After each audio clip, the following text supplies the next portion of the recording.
दोस्तों, हाल में ही India today के एक आर्टिकल ने उत्तर प्रदेश की राजनीति में भूचाल ला दिया है।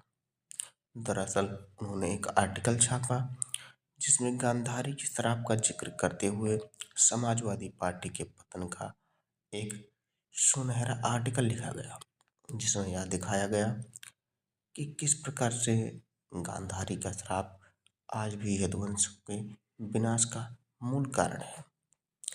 यह साथियों कोई पत्रकारिता नहीं है, यह क्या कोई खबर है, लेकिन यह खबर नहीं, एक राजनीतिक प्रोपेगेंडा है, एक राजनीतिक नैरेटिव है जो एक पार्टी विशेष को फायदा पहुंचाने के लिए सभी मीडिया संस्थान कर रहे हैं। और साथियों, यदि लड़ाई की बात की जाए तो आज सबसे अधिक यदुवंशी समाज समाजवादी पार्टी के साथ ही जुड़ा हुआ है। एक रिपोर्ट के मुताबिक 90 से 95% यादव समाज आज भी समाजवादी पार्टी को वोट करता है। यदि यहाँ पे आपसी लड़ाई होती तो एक पार्टी को इतने परसेंट वोट एक समाज के नहीं मिल पाते।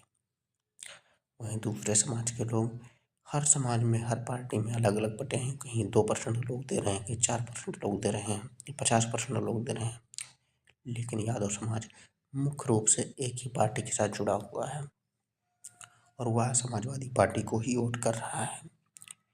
लेकिन ये जो नैरेटिव चलाने की सबसे महत्वपूर्ण भूमिका है, महत्वपूर्ण नरेशन है, उसके मूल में यह है कि जो यदुवंशी समाज है उसको किसी प्रकार से मानसिक रूप से प्रताड़ित करो, उसके दिमाग में यह भरो कि उनके ऊपर एक श्राप काम कर रहा है, इसलिए वह अपने कार्यों को बढ़ चढ़ के ना करें, राजनीति में बढ़ चढ़ के भाग ना लें, उनका मनोबल टूट जाए, जिसके कारण समाजवादी पार्टी का पतन धीरे धीरे शुरू होने लगे। और यदि समाजवादी पार्टी का पतन का कारण यदुवंश को दिया गया श्राप है तो यह भगवान श्री कृष्ण के राजनीतिक फेलियर का भी उदाहरण हो सकता है।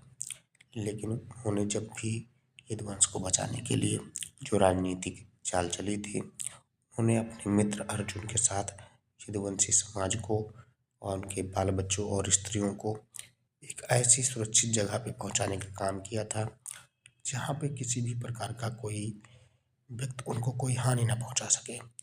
और यदि यह उनका प्लान फेल होता है तो यह पूरे यदुवंश के साथ साथ भगवान श्री कृष्ण के भी फेलियर का कारण है।